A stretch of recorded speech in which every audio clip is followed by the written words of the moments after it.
तो मैं वही कह रहा था कि जब हम बात करते हैं काउंसलिंग की, तो ये कई बातों पर डिपेंड करता है कि परामर्श है ये, काउंसलिंग का हिंदी है परामर्श, और परामर्श कैसे दिया जाए, इसकी परिभाषा क्या है, डेफिनेशन क्या है इसके पीछे की फिलोसफी क्या है, वाई, क्यों किसी को गाइड करना चाहिए, क्यों किसी को काउंसलिंग करनी चाहिए, काउंसलिंग की ज़रूरत है क्या, उसका लक्ष्य निर्धारण होना चाहिए, उसका लक्ष्य निर्धारण होना चाहिए कि उसका गोल क्या है, उसका एम्बिशन क्या है, उसके सैद्धांतिक आधार क्या है, उसकी प्रक्रिया क्या होगी, उसका जो प्रोसेस है उस पूरी काउंसलिंग की वो क्या होगी, कब होगी, कैसे होगी। उसके बाद है कि परामर्शदाता कौन होगा, who will be the counsellor that have to guide that particular group. तो उसके अलावा परामर्श कैसे किया जाए, उसके प्रकार क्या, परामर्श जो करना है या काउंसलिंग जो करनी है किसी बच्चे की, उसके लिए क्या प्रोसेसिंग है और कैसे प्रोसेसिंग है, उसको डिस्ट्रीब्यूट कैसे किया जाए, सारे सवाल हैं जो काउंसलिंग से जुड़े हुए हैं। वैसे भी जैसा कि मैंने कहा कि आज जो हमारा टॉपिक है वो काउंसलिंग से तो स्टार्ट हो रहा है, जिसमें मीनिंग होगा, प्रिंसिपल होगा, अप्रोच होगा, काउंसलिंग के बारे में होगा कि इंडिविजुअली कैसे करना है, ग्रुप में काउंसलिंग कैसे करना है। इसी को मैंने प्रकार से इंडिकेट किया कि परामर्श के प्रकार क्या होंगे, काउंसलिंग अगर करनी है, इंडिविजुअली करनी है या ग्रुप में करनी है, तो क्या दोनों एक ही होगा या दोनों में अंतर होगा। Role and qualities of a teacher as a counsellor as a professional, ethics and the code of conduct, ये सारे सवाल हैं। हम पहले आ जाते हैं परामर्श की परिभाषा की तरफ, ठीक है, ताकि उसमें परिभाषा क्या होती है किसी चीज़ के बारे में, लगभग उसकी जो यथा स्थिति है उस पर आ जाती है। तो मैं उसको बोल देता हूँ एक बार, तो इससे आपके मन में एक थोड़ी सी इसके बारे में लिटरेसी आएगी, जानकारी आएगी, नॉलेज आएगा। परामर्श की जो परिभाषा देखेंगे या डेफिनेशन ऑफ परामर्श की बात हम कर लें, या काउंसलिंग की हम बात कर लें, डेफिनेशन ऑफ काउंसलिंग की बात हम करें, तो आप पहले जानिए कि प्राचीन काल से ही परामर्श मानव समाज का एक अभिन्न अंग के तौर पे माना गया है। और इसमें कुछ वैसी डेफिनेशन है जो बहुत पहले से आई है, मैं उन डेफिनेशंस की चर्चा यहाँ कर रहा हूँ। मैं उम्मीद करूँगा आप गौर से सुने, कोई दिक्कत हो पूछ सकते हैं। सबसे पहले मैं बात कर रहा हूँ वेबस्टर की। वेबस्टर ने कहा कि परामर्श का अर्थ क्या है, पूछताछ है, पारस्परिक तर्क, वितर्क या विचार या आचार प्रदान, आदान प्रदान है। वेबस्टर के द्वारा दिए गए जो अर्थ है वो परामर्श के स्वरूप को स्पष्ट नहीं कर पाते। स्वरूप, नेचर, वो सिर्फ इतना कहता है, सिर्फ यही बताता है वेबस्टर कि परामर्श है क्या, तो बोल रहा है कि विचार है, तर्क है, वितर्क है ना, मीनिंग है उसका, पूछताछ है उसकी, पारस्परिक एक दूसरे को समझने का तरीका है, लेकिन कैसे है इसके बारे में जानकारी वेबस्टर नहीं देता। कोई दिक्कत है। रॉबिन्सन की बात करें तो रॉबिन्सन ने परामर्श के स्वरूप को थोड़ा उजागर किया है। उन्होंने कहा परामर्श शब्द दो व्यक्तियों के संपर्क के बीच की उन सभी स्थितियों का समावेश है।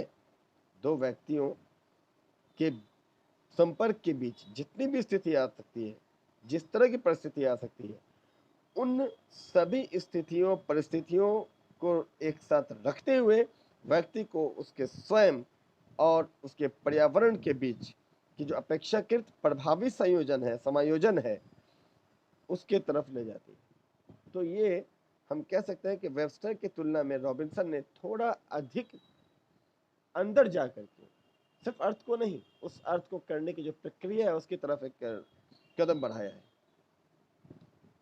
इसके बाद हम बात करें कार्ल रोजर्स की। तो कार्ल रोजर्स ने कहा है कि परामर्श एक निश्चित रूप से निर्मित स्वीकृत संबंध है।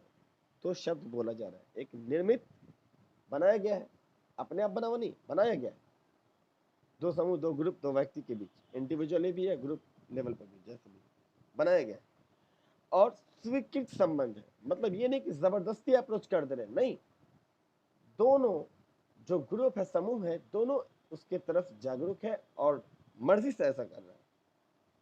तो उसके लिए उस सीमा तक समझने में सहायता करता है जिसमें वह अपने ज्ञान के प्रकाश में विद्यात्मक कार्य में अग्रसर हो सके।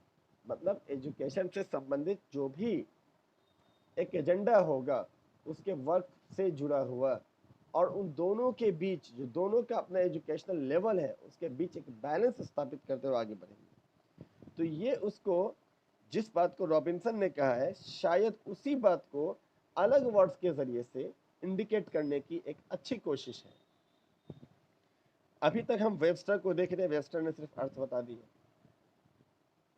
लेकिन अगर हम रॉबिन्सन में जाते हैं तो उस अर्थ के अंदर जाने की प्रक्रिया को यथासंभव बताने की कोशिश करता है कि दो लोगों के बीच का आपसी सहयोग कैसे एस्टैब्लिश हो।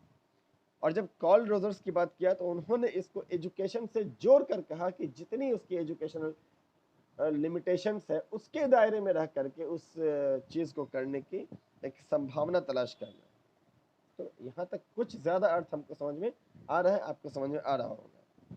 क्वेश्चन अगर आपका है तो आप कर सकते हैं। इसके बाद हम आगे बढ़ते हैं कि हम्फ्री और ट्रैक्सलर, नाम सुना होगा। हम्फ्री ने और ट्रैक्सलर ने परामर्श की परिभाषा देते हुए कहा कि परामर्श विद्यालय या उन सभी संस्थानों के कर्मचारियों की सेवाओं का व्यक्तियों की समस्या के समाधान के लिए किया जाने वाला उपयोग। ये शब्द कम कर दिया और पहले तीन, यानी कि रॉबिन्सन ने या कार्ल रोजर्स ने या वेबस्टर्स ने जिस शब्दों का चयन किया सबको हटाते हुए अलग शब्दावली में उन्हीं चीजों को, उन्हीं मापदंडों को तय करने का एक सफल प्रयास किया है, और अच्छा प्रयास किया है, नो डाउट, मानना पड़ेगा कि हम्फ्री और ट्रैक्सलर ने यह बताया कि परामर्श क्या है। तो उसमें जो विद्यालय है, हम विद्यालय इसलिए बोल रहे हैं, विद्यालय एक बेसिक वर्ड है। विद्यालय हो, महाविद्यालय हो, विश्वविद्यालय हो, यूनिवर्सिटी हो तो विश्वविद्यालय है, कॉलेज हो तो महाविद्यालय है, और स्कूल हो तो विद्यालय है, सबको इंडिकेट कर लेता है। अगर विश्वविद्यालय कहते तो रुक जाता है, नीचे वाले के लिए नहीं। और विद्यालय लेते हैं तो सब विद्यालय तो सब है, विद्या जोड़ आले तो ये सब के, किसी भी एजुकेशनल इंस्टीट्यूशनल के अलावा बॉडी यूनिवर्सिटी लेवल पे, कॉलेज लेवल पर या स्कूल लेवल पर हो, उसके अंदर जो एजुकेशन का जो एक सिस्टम है उसको वहाँ के जो कर्मचारी, जो स्टाफ है, टीचिंग नॉन टीचिंग जो भी हो, सीधा जो कर्मचारियों की जो सेवाएं हैं, जरूरी नहीं कि सिर्फ एजुकेशनल अगर बात की जाए तो सिर्फ टीचर ही सहायक होगा, नॉन टीचिंग का भी बहुत अहम रोल होता है। बहुत सारी चीज़ें, चाहे प्रैक्टिकल्स के मार्क्स हो, लेबोरेटरी को एस्टैब्लिश करना हो, उसके बारे में कुछ जानकारी देना हो, चीज़ों को डेवलप करना हो, तो यहाँ पर टीचिंग स्टाफ से कम नॉन टीचिंग स्टाफ की भी ज़रूरत है, ऐसा नहीं है, दोनों एक दूसरे के सहायक चलते हैं। तो यहाँ पे इन्होंने सीधे टीचर से हटा करके कर्मचारी पे ला के बात को रखा है कि हम्फ्री और ट्रैक्सलर के मुताबिक जो उन्होंने परिभाषा को समायोजित किया तो विद्यालय दे दिया ताकि सब इसमें आ जाए। मतलब university, institutions, college, school, all सबको ले लिया उन्होंने विद्यालय के नाम से, और उसके अंदर जितने भी कर्मचारी को ले लिया, तो मतलब teaching, non teaching, practical, non practical, attending, non attending, form fill up करना और काउंसलिंग करने के बीच के सारे प्रोसेसिंग को लपेट लिया है उन्होंने एक कर्मचारी शब्द को यूज करके, उनकी सेवाओं को यूज करके। और उसके बाद इसका इसका इसका फंक्शनिंग क्या होना चाहिए, what should be the aim of this all activities by the institution, by the school, by the college, by the university, by all the staffs, either the non-teaching or the teaching staffs, both. उसके लिए क्या उन्होंने कहा, तो उसके लिए उन्होंने कहा कि उस तरह के सेवाओं को प्रोड्यूस करे, सामने लाए कि जो समस्याएं हैं उसका समाधान हो और उसके लिए वो उपयोगी हो जाए। तो ये एक बहुत अच्छी पहल है, सबसे अलग तरह के शब्दों का चयन करके परिभाषा, जिसमें सारी चीज़ों को क्लियर करने की कोशिश शिक्षक और शिक्षकेतर, शिक्षक और शिक्षकेतर के द्वारा एक स्कूल या एक एजुकेशनल बॉडी है ना, कैसे इस काम को सफलतापूर्वक करेगी उसकी तरफ उजागर किया। अगर बर्नार्ड की बात करें या फुलमर की बात करें तो उन्होंने काउंसलिंग के जो नेचर है उसको स्पष्ट करने की कोशिश किया। उन्होंने कहा है कि परामर्श को उस अंतर व्यक्तित्व संबंध के रूप में देखा जा सकता है जिसमें व्यक्ति या समूह व्यक्ति या समूह, व्यक्ति है तो इंडिविजुअली है, और समूह का मतलब व्यक्ति का एक ग्रुप है ना। जैसे कि इंस्टीट्यूशनल बॉडी है, कॉलेज है, स्कूल है, वो एक व्यक्ति नहीं है, एक पूरा समूह है। तो सामूहिक परामर्श के रूप में उसको देखा जा सकता है। सम्मिलित है अध्यापकों, अभिभावकों, अभिभावक को भी हटा नहीं सकते हम, अध्यापक भी है, उसके अलावा नॉन टीचिंग्स को ऑलरेडी जोड़ दिया गया पहले, और उसके अलावा जो गार्जियन है, अभिभावक है, उसके पूरे मन मस्तिष्क का जो एक असर है वो बच्चों पर दिखेगा, इम्पैक्ट है वो बच्चों पर दिखेगा। तो सब मिला करके इस चीज़ को स्पष्ट करने के, उसके भावों को समझाने की कोशिश की गई है।